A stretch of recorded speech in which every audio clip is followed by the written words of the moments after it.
Hi friends, ನೋಡಿ ನಿಮ್ಮ ಪ್ರೀತಿಯ ಅಕ್ಕ ತಂಗಿರಿಯ ಸುನೀಲ್ ಕಪ್ಪೆ ಮಾತಾಡ್ತಿರೋದು. ನೋಡಿ ಇವಾಗ ಪಾಠ ಮಾಡ್ತಾ ಇದ್ದೀನಿ ನಿಮಗೋಸ್ಕರ. ನೋಡಿ ಮಕ್ಕಳೇ, ಇವತ್ತಿನ ಪ್ರದೇಶ ಏನಪ್ಪಾ ಅಂತ ಅಂದ್ರೆ ಜೀವನ್ ಪತ್ರಾಯಂಗೆ ಕಲಿಯುಂಕ ಮಾತೃಭೂಮಿ ಚಿಟ್ಟಿ ಪತ್ರಾಯಕ್ಕೆ ಚಾಯ್. ಓಕೆನಾ? ಅರ್ಥ ಆಯ್ತಾ? ಎಸ್ಸಾನೋ ಎತ್ತು ಬೈಲಿಲ್ಲ ಇಡಿ ಅಂತ ಹೇಳಿದ್ದು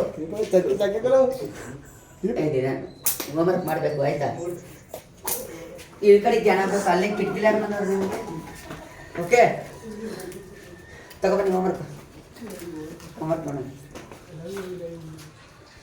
ನೀಟಾಗಿ ಬರೀಬೇಕು. ಆಯ್ತಾ? Very good. ತೊಗೊಂಬ. ನೀನು ಯಾಕೆ ಬ್ಲೂಯಿಂಗ್ ರೆಡ್ಡಿಂಗ್ ಕ್ಯಾಲ್ಕುಲೇಟ್ ಮಾಡಿದ್ವಿ?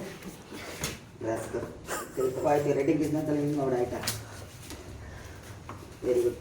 ಏಯ್, ಸ್ಕೂಲ್ಗೆಲ್ಲ ಸರ ರಿಂಗು ಇಡಿ ಇಡಿ ಇಡಿ ಬಾ ಸರ ರಿಂಗು ಸೊಪ್ಪಿಸ್ಕೊಂಡು ಬೇಜಾರು ಬಿಡೋ. ಆಮೇಲೆ ಹೇಳ್ತಿದ್ದೀನಿ, ಇಡಿ ನಿಧಾನ ಕೊಟ್ಟಿದ್ದೀನಿ, ಜ್ವರ ಹೊಡಿಯೋದು. ಇನ್ನೊಂದ್ಸಲ ರಿಂಗ್ ಹಾಕೋಬ್ರ. ಇದೆಂತ ಕೋಲ್ತಂಡ ಕನ್ಸತ್ ಮುಂದೆ ಹೆಂಗೈತೆ ಹಾಕೋದು.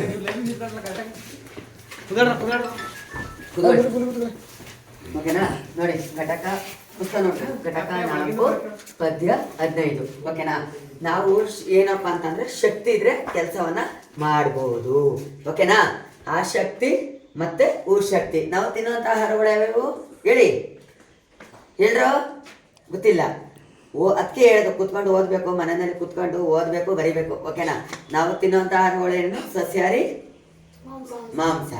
ಓಕೆ, ಸಸ್ಯಾಹಾರಿ, ಮಾಂಸ. ಓಕೆ ನೋಡಿ, ಜೀವನ ಪತ್ರಿಕೆ ಕಲಿಮುಖ ಮಾತೃಭೂಮಿ ಅನೇಕದಲ್ಲಿ ಕಲಿಮುಖ ಮಾತೃಭೂಮಿ ಚಿಟಿ ಪತ್ರಿಕೆ ಅನೇಕದಲ್ಲಿ ಚಟುವಟಿಕೆ ಮಾತೃಭೂಮಿ ಚಿಟಿ ಪತ್ರಿಕೆ ಚಾಹೆ. ಓಕೆನಾ? ನಾವು ತಿನ್ನುವಂಥ ಆಹಾರಗಳೇನೇನು? ಸಸ್ಯಾಹಾರಿ, ಮಾಂಸ. ಓಕೆನಾ? ಮೀನು, ನಳ್ಳಿ, ಆಮೇಲೆಲ್ಲ ತಿನ್ನೋತಾನೆ ಇವು ಸಸ್ಯಾಹಾರಿ. ಓಕೆ, ಮೊಟ್ಟೆ ಇವೆಲ್ಲ ಸಾಕು. ಮತ್ತೆ ಕಾಡು ಪ್ರಾಣಿಗಳು ಕಾಡು ವಾಸ ಮಾಡ್ತವೆ.